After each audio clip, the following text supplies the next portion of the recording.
Ladies and gentlemen, tens of thousands of phone calls were made to Governor Perry's office against a bill that he was going to sign. State Senator's bill, Kirk Watson, 1440, where the CPS could seize your kids without a warrant or even a court order. Thank God we just learned that was defeated. I was asking another state senator during the break as we were getting him on about another subject, and my guys Googled it and found it in the news that this just happened today. So breaking here, this has been defeated, thank God, to your phone calls. Maybe if we call Governor Perry, we can stop the highway robbery. I've been hearing about this for a decade in the news, where the police will pull over old ladies, you name it. It usually makes the news when it's an old lady. Nobody believes a white guy or a black guy, some young guy with tattoos. But old ladies, they'll just take $4,000, $5,000, $1,000, take their watch, say, what's your proof this cash is yours? And then the judges keep the money personally. And finally, it's been on CNN and Fox and other channels, thanks to Senator John Whitmire. And I like his solution of having a state law on this forfeiture where they can't keep it personally, so the feds don't come in and federalize things off of forfeiture laws they pioneered to begin with. Problem, reaction, solution. So state senator for Houston and surrounding areas, very important state senator here in Texas, Senator John Whitmire. Thank you for spending time with us, sir. That's fine. It's Whitmire. Whitmire. I apologize. I'll answer anything. I know it's Whitmire. In fact, we've had you on before. I apologize. No problem. For that. Yes, it's Senator John Whitmire. I got a lot going on here. Sir, tell us about the bill and where it's going, what's happening, why we need to do something about this. Well, we started felony forfeiture as a good program in about 1986. It was to keep criminals from benefiting from the profits of their crime. In other words, a drug runner ends up with a lot of cash or automobiles or planes. When you indict him and convict him, you take the proceeds and turn it back into fighting more crime. But through the years, it's been allowed to gradually be kind of independently handled by district attorneys, sheriffs, and police departments. And most of them do a good job. It's a very good concept. But we had heard through the years that some areas were kind of using it as a slush fund. So we had a hearing on it last summer. Actually had people come forward and say that their sheriff or their DA was using it for political purposes. So we actually drew up a law that made it very specific, that it puts the authority of the control in the Attorney General's office versus the governor's. They have to do a very detailed audit. They have to use it only for crime fighting. And we passed the Senate, and it got caught up in the House procedural matters over voter ID. We stuck it on another bill, and then it died at the end of the session. But other stories have been written about the highway robbery in Tehran. It's a small community about 15 miles north of Nacogdoches. Man, they've got a racket going there where the district attorney rides around with a local city marshal, and they pull you over, and if you have any assets, any cash or jewelry or anything of value, they will take it, and you have to, if you will sign a waiver, they'll never file charges against you for whatever the original cause for pulling you over was. So, sir, isn't that aggravated extortion when they're threatening criminal action if you don't waive your rights and give them the goods? Yeah, well, I just think it's pure robbery, and I am a little surprised that other authorities, I know the U.S. Attorney's Office is looking at it. You think the IRS would look at it. You think everyone would look at it. The problem is the state law, which was passed in 86, is so general that, well, no one has any authority. It's normally would be the district attorney that would prosecute, but that's the person that's participating in this. Then I can drop down to Kerrville, Texas, where you actually had a district attorney and a district judge in Kerrville, where they took these funds and went to Hawaii every year on what they called was kind of a training session for each of their employees. And the judge bragged that he actually keeps cash money. Yeah, he gets some money for walking around funds while he's out there. So you got that abuse. You had a DA in Conroe, Texas, beat last fall because he had been shown to use it for alcohol, golf tournaments. So it's gotten out of hand.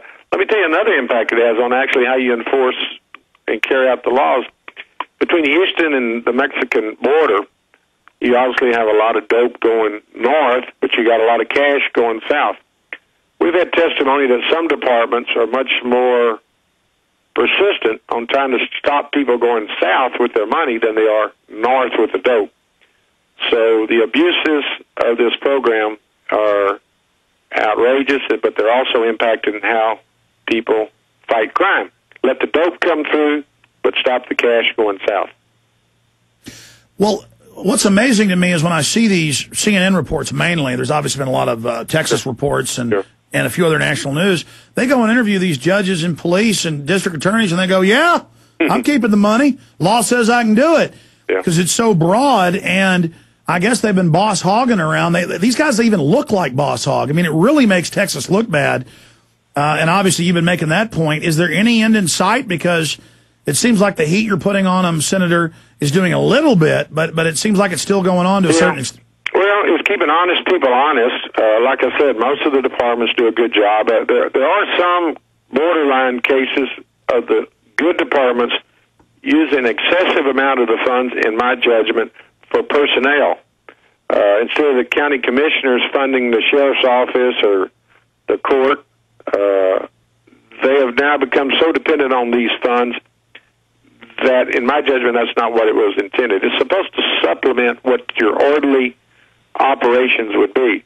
So now you go down in, for instance, McAllen. We looked at their DA, and most of the agencies being funded by these forfeited funds. And, you know, the potential abuse there is that you get too aggressive and you cut corners to support your department instead of going to commissioner's court or the taxpayers. But well, sir, we're going to fix it. I can assure you. I don't think the governor will put it in this call for a special session, but we're going to stay on top of it. All right, Senator John Whitmire joins us from Houston. Separately, but on the same line, do you know the story of Captain Kidd, or do you know the story of letters of marque or privateers?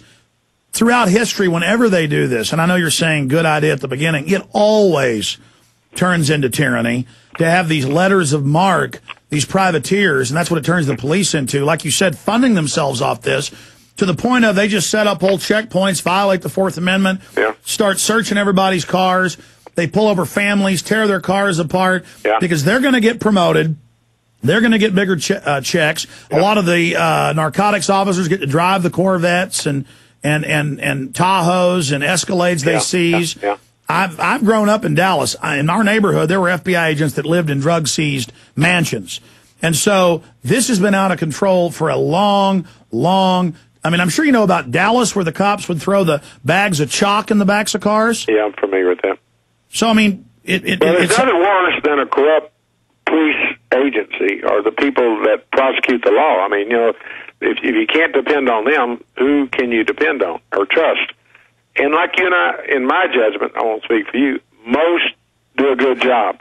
But, you know, you only need one or two to run a good program, and we got to tighten this one up. But you are right. They drive around fancy cars. I can name some, particularly on the routes between Houston and Mexico. I mean, you know, they come up. You can't imagine. We had one testimony from a sheriff's department, how many cars, people not only trafficking dope, but they trafficking humans.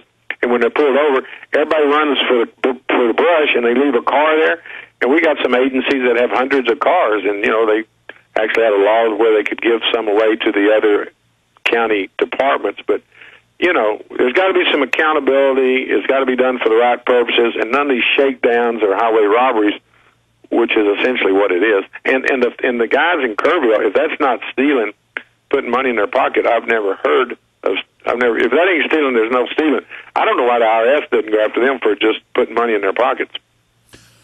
Well, it's scary when you go through these East Texas towns and then to learn that it's going on around Austin. I'm really ashamed of the German Hill Country out there. Those have always been pretty moral people. I wonder how this started in our state. It's really shameful. Well, let me quickly also add, there's reports of it around the country. It's you know, when you start out hearing what it's intended for, you can't argue with it. You know, take the profits away from crime and from the bad guys and spend it to catch more bad guys. I mean, who can argue with that? But where we lose control is there's no accountability, there's no audit, there's no reporting mechanism. And so the original law written by the district attorneys primarily, who wanted to be kind of independent, to use it as they saw fit, you know, for years and years we've kind of heard stories, but no one wants to get after the DA or the sheriff because they run for office and they've got a following. But, you know, we got started down this path and we started getting a lot of stories and support. The media did a fine job. And the District Attorney Association, who initially did not want us to tamper with the law, now are actually supporting our reforms. So something we're going to fix it. I'll stay after it till we do. Will the reforms go far enough, though? Because once agencies in government history has shown get accustomed to powers, and they say that, you know, practice and custom and possession is 9/10 of the law. Yeah. I mean, this is kind of like if you have a cow that learns it can jump fences. Yeah. You can start raising the fences up; it's going to keep jumping.